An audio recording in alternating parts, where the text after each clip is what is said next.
So yesterday and the day before, Worcester has taken a real hit from this audience, right? You know, when climate change comes and the water is there, you're all going to move to Worcester. Well, it's a good thing because Worcester is at the hub of all of these cities around it, and it's a really wonderful place. So I thought, is Christina Hill still here? Too bad. New England, yeah. Well, you know, it was late last night, Hubert, and I was writing my summary in part. So I thought I would tell you about a few of Worcester first, okay? So Isaiah Thomas read the Declaration of Independence first in Worcester, right? The monkey wrench, we've got a lot of these things. Commercial valentines were first made in Worcester. The rickshaw was invented in Worcester. The National Convention of advocating suffrage, the first one was held in Worcester. Yay. Hey, the curveball, first pitched in Worcester, and it was an out, and the National League first no-hit game was in Worcester. Candlepin bowling, and we mass-produced the first shredded wheat, which is now in trouble, huh? Yeah. But, whoops, the other way. But, just to give you a little more, Sigmund Freud's only lectures in America were at Clark in Worcester. Michelson, who was the chair of physics, was the first American to win the Nobel Prize. Am I correct, Theroux? My husband's sitting there not paying attention to me.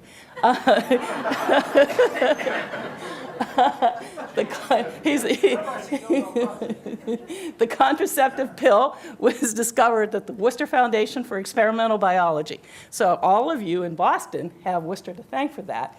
And that is what brought us to Worcester. And also, the first in vitro fertilization occurred there with a man named M.C. Chang.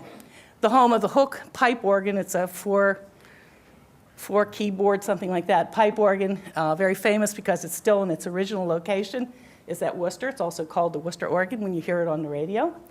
And the largest collection of armor, medieval armor, is on display at the Worcester Museum, and it's also the birthplace of Christina Hill. And so, so I leave you with a happy note. Harvey Ball gave you the smiley face. Okay, please.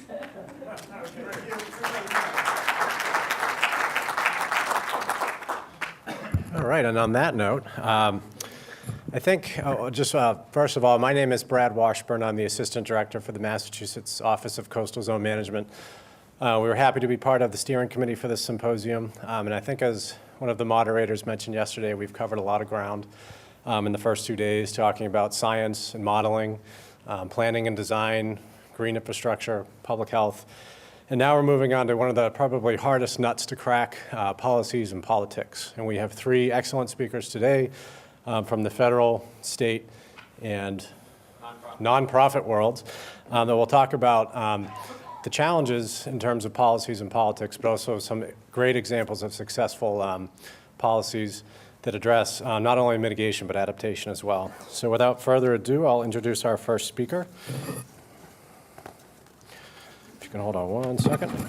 We've changed the order a little bit. Our first speaker will be Senator Pacheco. With more than 3 decades of leadership experience at the international, national, state, and local level, Senator Pacheco has made a lifetime commitment to public service. As a founding member of the chairman of the Senate Committee on Global Warming and Climate Change, Senate Chairman of the Joint Committee on the Environment, Natural Resources, and Agriculture, and Vice Chairman to the Joint Committee on Public Health, Senator Pacheco has been a strong supporter of efforts that address climate change, protect the environment, and boost the Commonwealth's clean energy economy, and promote public health. And please welcome me, or help me introducing, or welcoming Senator Pacheco.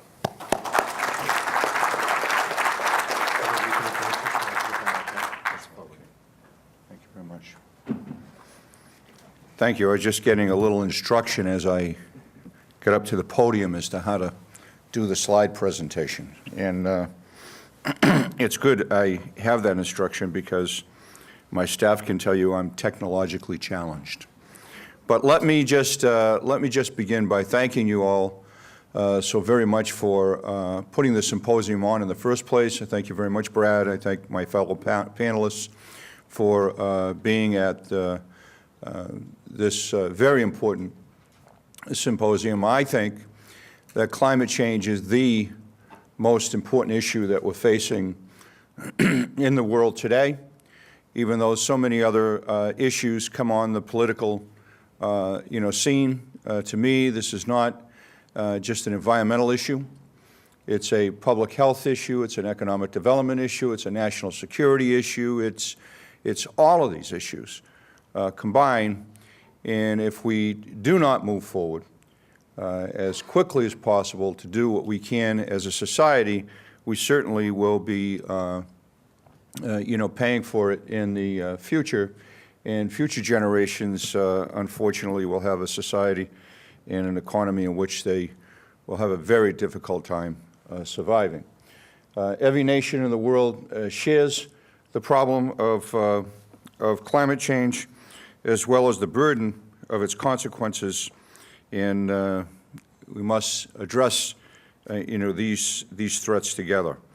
It's been clear, if we look at what's happening at the federal level, and you'll hear a little bit more about that in a few minutes, that it's been very difficult as United States of America dealing with policies moving forward, and you've seen a lot of work done really at the local level in some smart cities across the nation, and at the state level. State of California, state of Massachusetts being two states in the U.S. that are really the significant leaders in this issue. Massachusetts has actually taken the lead. A few years ago, we had a new governor that came into Massachusetts, Deval Patrick, very excited about moving forward. This is one of the pieces of his agenda. And you had the right set of leaders in the legislature, both in the Senate and the House, and you had a number of members of the legislature that had been working for years to try to embrace policies that would make a significant difference in the legislature. So we got to business, and we established incentives for communities, residents, and business, and we invested in the infrastructure. Not hardly enough. I'll talk about that in just a few minutes. We've got a lot more investment to do, but we've made some significant investments, and we passed the Global Warming Solutions Act, the Oceans Management Act, the Clean Energy Biofuels Act, the Green Communities Act, the Green Jobs Act, and the Regional Greenhouse Gas Initiative, which is a very successful initiative in the Northeast, and led in large part by Ken Kimball, who you will hear from a little later, now from the nonprofit sector. So we've had several years now, and we can go back and take a look and see what all of this policy adoption has actually done. In my daily life, I have a lot of climate deniers who come up to me all the time, who are complaining about how we will see jobs lost, we're going to ruin the economy if we adopt, every time we passed one of these bills, my phone would ring off the hook in the office when we were putting a cap on climate change in terms of carbon cap, trying to reduce carbon emissions 25% below the 1990 levels by 2020, 80% by 2050, et cetera. I'd have people calling and complaining about the economy. Well, the results are in for a lot of these pieces of legislation. The Green Communities Act, for example, analysis group had done a study on the economic impact of the Green Communities Act. And we see that, according to their analysis, we have a $1.2 billion net economic benefit in Massachusetts, which includes some $155 million in state and local tax revenues. And over the 15 years, of course, this is just looking back over a 6-year period, but it's estimated, based upon the economic predictions, that we'll see some 16,000 jobs created. Many of those have already been created as a result of the passage of that one act alone. Our clean energy economy is really booming. If you look over the last few years, just since 2011, we've had a 24% growth in our green economy, the green sector of of Massachusetts, all the clean energy jobs, energy efficiency. I always point to a company that amazed me, Next Step Living. I can remember Next Step Living coming on the horizon. I think they had 4 to 6 employees. They had a plan and a vision. They were trying to get the investor capital to move forward. Today, that company, and this was just a few years ago, today that company has 800 employees working for them. And they're surviving, they're doing very well in the economy, and they're doing so by saving people money in the profit that they receive, and the benefit to the economy that our economy receives comes about as a result of the best type of energy policy we can do, and that's energy efficiency. We've also moved forward significantly in the wind energy area. We only had 3 megawatts of turbines installed back when we started.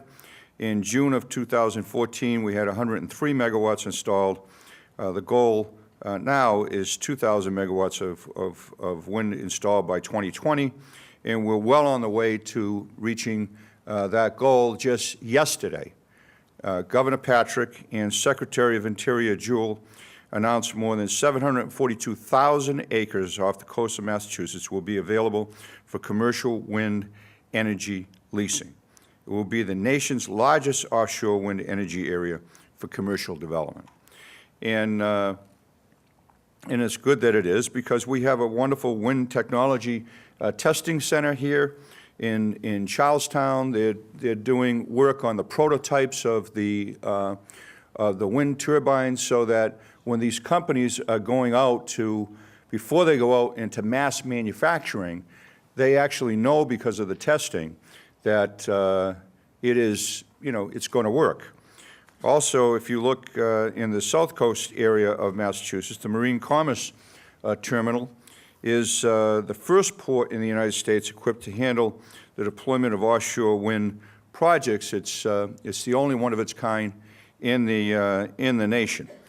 So that's wind. If you go to solar, we have just an amazing story in terms of what has happened. Again, we only had about 3.5 megawatts installed solar.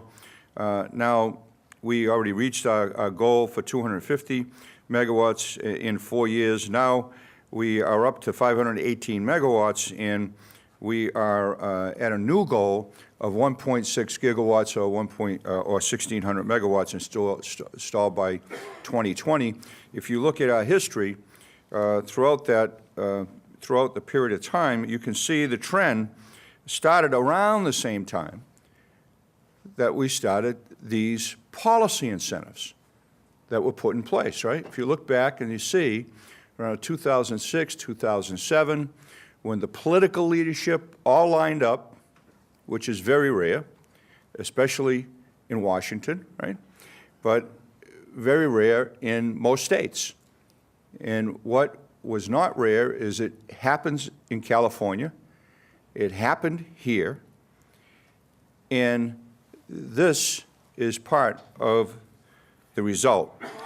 And to make a more dramatic example of that, this is the solar installations that were there back in 2006, and here we are in 2013. It's significant.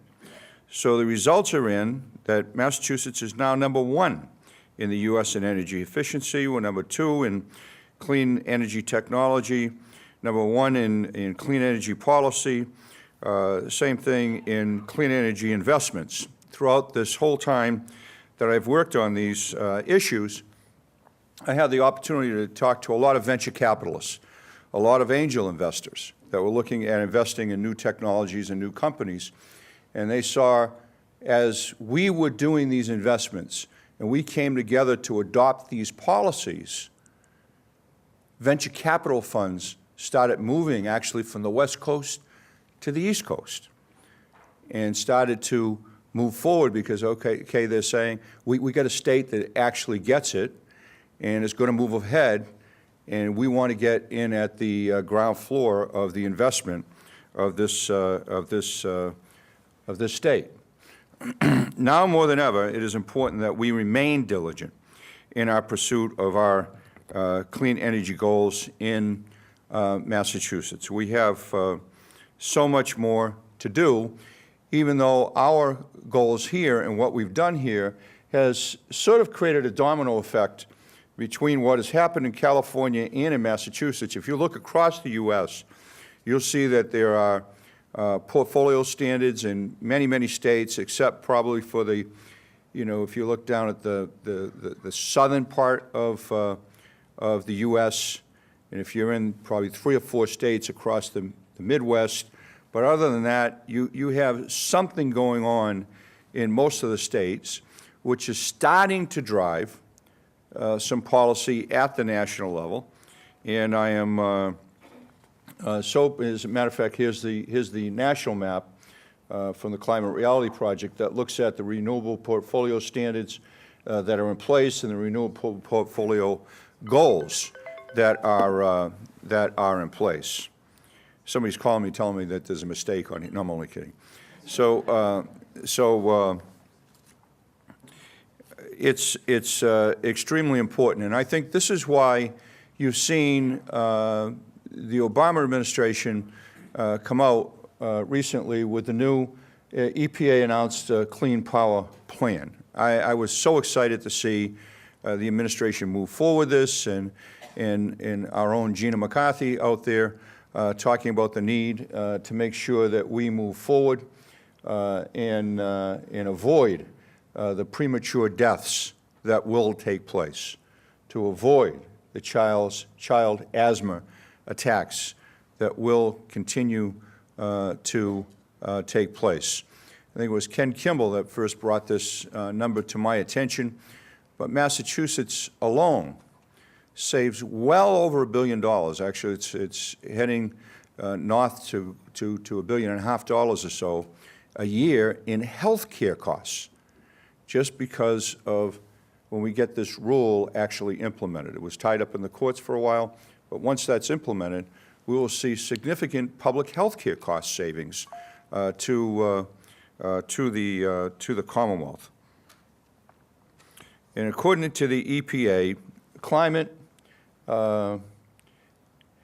and weather disasters cost the U.S. economy more than $100 billion in 2012. So let me talk just a little bit more specifically about the politics of climate change, the politics of dealing with these issues.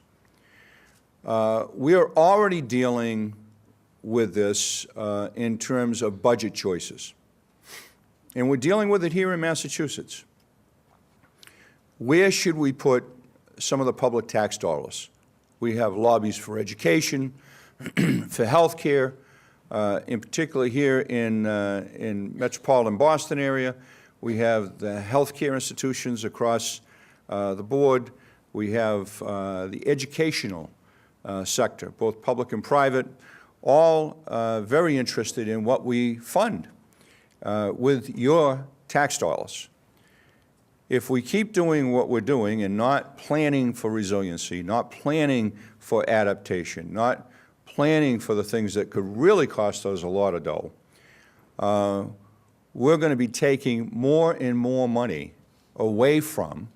Now, where did that $100 billion come from?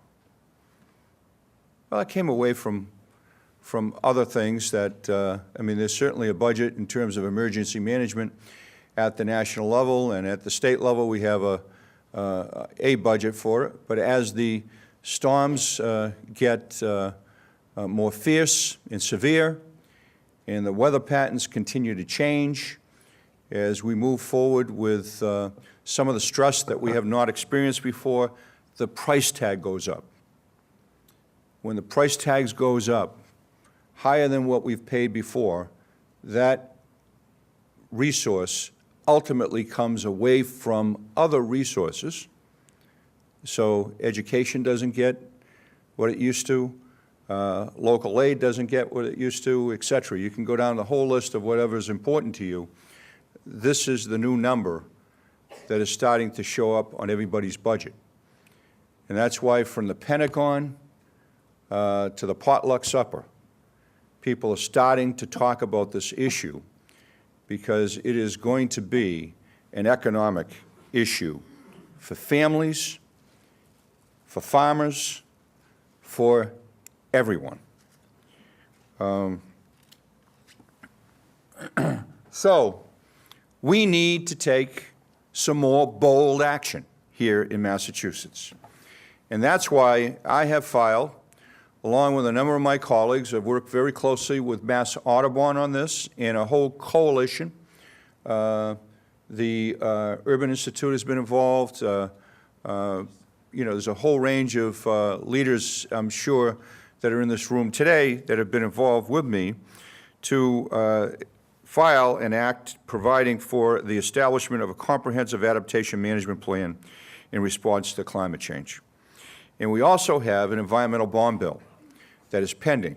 It is passed the House of Representatives. It is now over the Senate in the bonding committee. And the climate adaptation plan requires the development of a comprehensive climate adaptation management plan.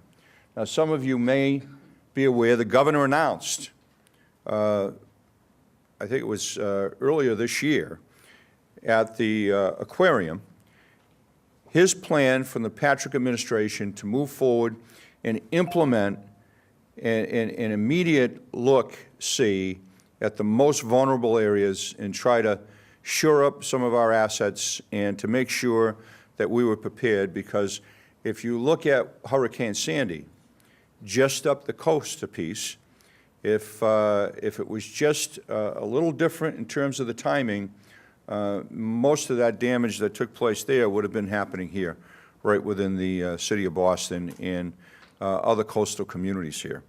So we are taking what the governor is doing, and we in the legislature are saying we need to codify that. We need to make sure, because the Patrick administration will be ending its term in December. And so we need to make sure whoever comes in, not only do we have a plan on the books, but we want a plan on the books that they must implement. So it's a law. And therefore, if it's a law, then people can challenge the law if it's not being adhered to, right? I mean, groups out there, many in this room, will be able to challenge the law if a new administration is not following the law. It is very important to have something like that on the books so that we encourage and provide guidance to regional planning agencies to address the consequences of climate change. It establishes a regional comprehensive adaptation management plan grant program to aid in the development of adaptation plans, and there is $10 million set aside for the development of regional comprehensive climate change adaptation grant programs for cities and towns across the state, because it's not just the coastal communities, but there are a lot of communities that are out there that have dams, and whether you're looking at seawalls or you're looking at what's happening inland a little bit more along our rivers, at the bases of our mountains, well, here in Massachusetts we could say hills. We have a lot of adaptation work to do all across Massachusetts that will literally save us hundreds of millions of dollars if we invest just a little bit up front. It creates a coastal buyback program, for example, and if you look at our collective insurance rates in the Commonwealth and where they're heading, the actuarial markets now are looking at this very seriously, and when you have the 100-year storm, 3 times in, 6 years, well, they're not going to continue with that same, business model. Things are changing significantly. So Massachusetts has the tools to keep pressing for progress on climate change and resiliency. Quite frankly, there are 2 areas that we need to do a lot more work on. And in the Global Warming Solutions Act that I referenced to you earlier, in that bill, there's an authorization in that bill for carbon pricing. So carbon pricing in Massachusetts is already law. It allows for carbon pricing to take place. But the executive branch must put in place a market-based program to do that. Secretary Sullivan, before he left his post to become the chief of staff to the governor, had already put out an RFP to get the appropriate consultants in to work with the agency to begin the process of putting in place a carbon pricing program. And this isn't just in the Reggie piece with power plants, but this is an economy-wide carbon pricing mechanism. So anyone tells you we can't do it out there, tell them to look at the Global Warming Solutions Act. It's already authorized. It's up to the administration to do that. So that's one thing that I'm continuing to ask the administration to do before they leave, is to make sure we begin the process of actually implementing carbon pricing. Now, there's something you can do to ask the legislature to do, because the legislature has done all of these wonderful things that we talked about before, but we need to continue to have the political will that we had before in adopting some of these groundbreaking policies and do the same thing, not back away from it, but double down on it and do more with carbon pricing and other issues, in particular to make sure that we do our comprehensive vulnerability analysis of our state, to start working on adaptation, mitigation, resiliency issues. All of those issues and everything we need to do in that regard is in the bill that I talked to you about before. It's in, I can't even remember the bill number. It's right here. 2028, Senate 2028 is the Senate bill number of the, they call it the CAMP bill, the Comprehensive Adaptation Management Plan, to mandate that that be done. And then we have an environmental bond bill that is moving its way through, already came out from the House. There are some provisions in that bill that does help, but we need to continue to move forward and get those adopted, because we were in a very, very unique position, and I'm sure you'll hear this from some of the other speakers in Massachusetts. When Governor Pacheco was elected, you had a Senate President and a Speaker and a number of legislators that were willing to work together politically to get these things done. And it worked. We got it done. But we can't rest on our laurels. The problem is too huge a problem, major problem. And I'm seeing it every day in my office. I see the costs when I look at, when I sit as Vice Chair of Healthcare, and I used to chair the healthcare system in the Senate a number of years ago, and I know the healthcare costs that are out there that are directly related to air quality. The air that we breathe, the water that we drink, and the land that we walk on is every day being impacted by inaction.